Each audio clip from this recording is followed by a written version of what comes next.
coffee cup to go, and I'm gonna hit the road tonight.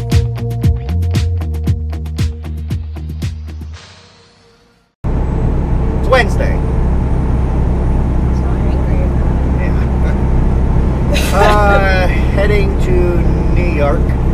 Newark, or whatever they call it over there. Double top secret load again.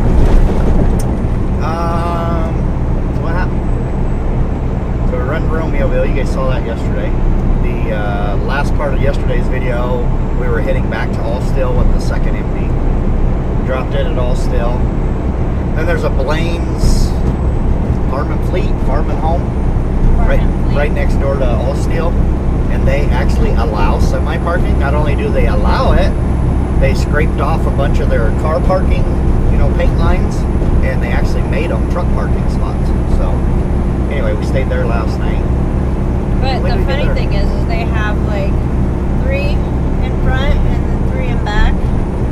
But when we got there last night, there were trucks Parked all the way across. all the way across the It's not lot. even funny though. It's kind of irritating because if they continue to do that, Blaine's is going to just say, "Screw you guys, we ain't gonna let you park here." But I don't think so. I think as long as they're gone before they open and they're not causing the customers any Grief. irritation, Yeah. I think they're going to be okay. Which I get that, but come on, guys. If you go into a place, a big store like that, and they've got lines painted on their road or on their driveway for truck parking, park in the stalls. Don't just park wherever you Yeah, want. I mean, all over the honestly, parking there lot. was empty truck parking spots. There was like 4 behind us, 4 empty spots right behind us. Yeah. And then the other thing that really frustrates us there is they've got the lines painted, like 75-foot lines, and they got like 4 stalls in the front, like 4 in the back or something like that. But what happens is the bobtails from Allstill, they will drop their trailer at Allstill, then they'll go over there, and there'll be a bobtail in each spot. And they'll suck up all the parking, which is stupid. Do like we did last night. What we done was there was a bobtail pulled into a spot. We pulled in behind him. There's no reason to have a bobtail in each spot and take up all that parking. You can get 2 or 3, or at least 2 bobtails. I told Donna, I said, when you get there, the one guy that was already parked, the bobtail that was already parked there, He's been there a was while. facing forward. And I told her, I said, if nothing else, just back into him, back up to him. That way there's 2 of us, because you can exit both ways. I said, that way we're not taking up a spot for somebody that needs a spot that has a trailer. It's just common sense. It's like you see some of this stuff and you just wonder what people are thinking to park a bobtail in an entire spot. He's been there a while, though, because there's plow marks around. Yeah, I was talking about the other ones when we went in there. And there was, 4 bobtails or 3 bobtails all sitting in an individual spot. It's just stupid. Yeah. There's no reason you can't back to back them or even just pull up to the rear end of the other one. You can still back out of the spot, and he can pull forward. So there's a really strong lack of common sense anymore. There really is. Yeah. I'm not trying to make you another complaint video. I'm just saying it's just one of the things that when we get to a place like that, it just really irks you when you see these bobtails sitting like that. It's like, do you really need your own individual spot? You can't just back up to somebody else. Just frustrating, and it's a waste of parking. If I'm bobtail and we stop for the night or something and I have to stop at a rest area, We park out of the way. yeah, I'll park, up by where the cars park. Yeah. Because how many cars go into the rest area at night? Very few. Yeah. There's like very few cars. So I'll park, over, off, because I don't like taking spots away from trucks. Because we know what it's like to have a trailer and need a place to park. So anyway, that's our rant for the day. Right? Yeah. That's our rant for the month. Because we haven't really complained in like a month. You all got to admit that. So I don't want to hear none of this. I don't want to complain to me. We've really been really good about it for the last month. So one other thing I'm going to do is I went back, actually on Donna's Facebook, in her memories, a video came up that we had recorded like 4 or 5 years ago when we first started trucking. And it's a really good video, but it got very little recognition, and I think it's because at that time we had like 50 subscribers. So the video just basically ended up getting buried. So I'm going to post. Pretty scary video. Yeah. Well, not really a scary video, but it was a scary situation. Yeah. So what I'm going to do is I already re-downloaded that video, and I'm going to kind of revamp it because there was a lot of cursing in it when this happened.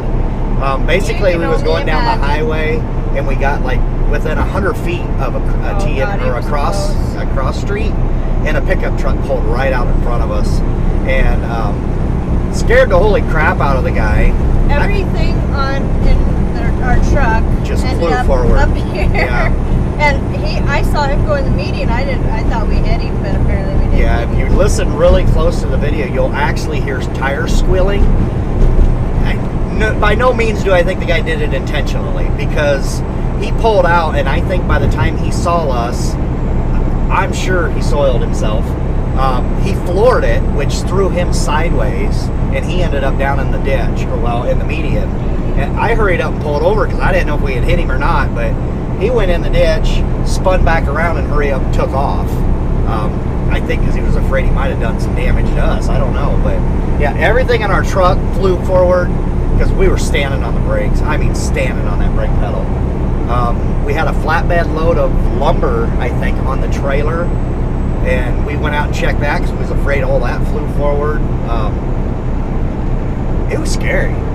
I mean, yeah, it was really close. We would have flat killed this guy if we would have T-boned him right in the driver's door. Honestly, you can't really. I mean, you can still see how close we were in the video, but it does no justice on how close we were actually to him. Because when I saw him fishtailing and going into the median, I thought we hit him. Because sitting in the truck, he was pretty much buried. We couldn't really even see him as he come around. It was crazy.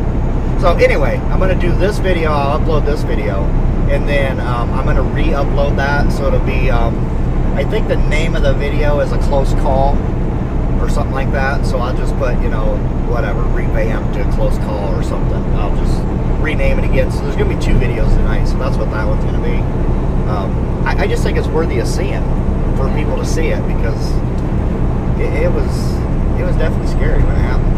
It really was. So I mean, if you didn't mean to do it, then people just really need to start paying attention, because you can die in like seconds. I mean, your whole world can change in seconds over not paying attention. One of 2 things: he wasn't paying attention, or he thought he had more time. And we were running 65, 68 mile an hour, somewhere in there. Yeah. So we were moving, pretty good pace going down that highway. So yeah, you'll see the video anyway. I'll post that one after I get this one posted up. That way you guys can see it. Other than that, keep in mind, we are going home tomorrow after we get back from New York. Once we drop our trailer at the shipper/receiver, we'll be going home from there. So it'll be a short week. Like I said, that'd probably be for like the next week, or maybe this week. This week for sure, maybe next week too. We don't know yet. Got to get some things straightened out with Jen. And then, then after that, we think we're going to have a talk with our DM.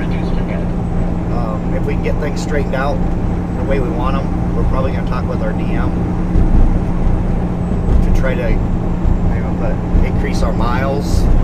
These runs are really good, but they're not the greatest for miles. I mean, so we're going to see if we can maybe work something out. Yeah, we're going to give her an idea and shoot it to her and see what she thinks, and see if she can work with us on it. So if she can work with us on it, we'll end up being out a couple weeks at a time to try to bump these miles up. So we'll see how that works out. And, it might be something we just have to try. We might try it for a few weeks, see how it goes, and if it don't work out, then we'll drop back down again. So that's the good thing about Hummer. They really work with you on, do you want to stay out? Are you one of those that want to stay out for 2 or 3 months at a time? They're good with it. Do you want to stay out for 5 days at a time? They're good with it. They'll work with you. They're not picky at all. It's your paycheck, so. And that's what they've always told us. It's your paycheck. It's your decision. So, yeah. What else we got? We got a big old snowstorm coming up behind us going through Iowa now. Yeah, we're gonna hit it coming back. Yeah, I think coming back to Iowa, I think we're gonna drive right into it because it's moving straight east. So knowing our luck, we'll get stuck in it. Probably sometime early morning. Yeah, I think that's what's gonna happen. Well, I don't know. Maybe it's pretty slow moving. So we might catch it in Illinois tomorrow. I don't know. Or we can always cross our fingers and hope it falls apart. Oh, yeah, that would be amazing. That would be a good one too. You'd go to that one. That's what I'm thinking. I don't know why anybody else didn't use this now. Why do they got his house? Spoke too soon, then YRC pulled in here. Oversized lane. No, I don't. If it's an easy pass only, I don't know why they have these stupid bars. I don't either. That's why I like the ones in New York. They just tell you it's either 5 mile an hour, 20 mile an hour, and you just go. Yeah, you No bars. Just keep moving through it. Traffic moves so much quicker that way. So after my break, and we pulled back out on the interstate, I was double clutching, and I didn't like it, so back to floating again. I tried it. Well, I didn't try it. I know how to do it. I just thought it'd be kind of fun to do, just because I haven't done it in a while. Too much. Just too much clutch. much. So we're back to floating. I'm back to floating again. I did it one time, all the way through all the gears. I was like, yeah, that's enough of that. That was fun. Deer stand over there. So yeah, I think that's it. I'm gonna stop and get fuel, and then Another deer up there. Lots of deer out that'll be today. about it. Yeah, there's a lot of deer out tonight. Hopefully they stay on the shoulder where they belong and stay off the road. Yeah. Don't need no deer strikes. No. Speaking of, there's a couple of our. We got one video also. I don't know. I might have to redo that one too. When we That first was a started good driving, she had hit a deer, and she hit it and threw it forward or threw it in the air. And then she hit it again, which threw it another 20 feet and off into the ditch. That was a More over there. that was a hairy Jeez. ride. But that might be another video I'll have to redo. I'll go back through our old videos. Maybe I'll revamp a couple of them and bring them back up to the top there. That way you guys want to Yeah, search because through we them. actually did have interesting videos back then. Yeah, Some. Not Yeah. many, but some. going back through them. So yeah, so that'll be about it. Probably getting dark in here anyway. So. That'd be it. We'll see what else we can catch on the way. If not, then this will be the end of it. Take it. Yeah.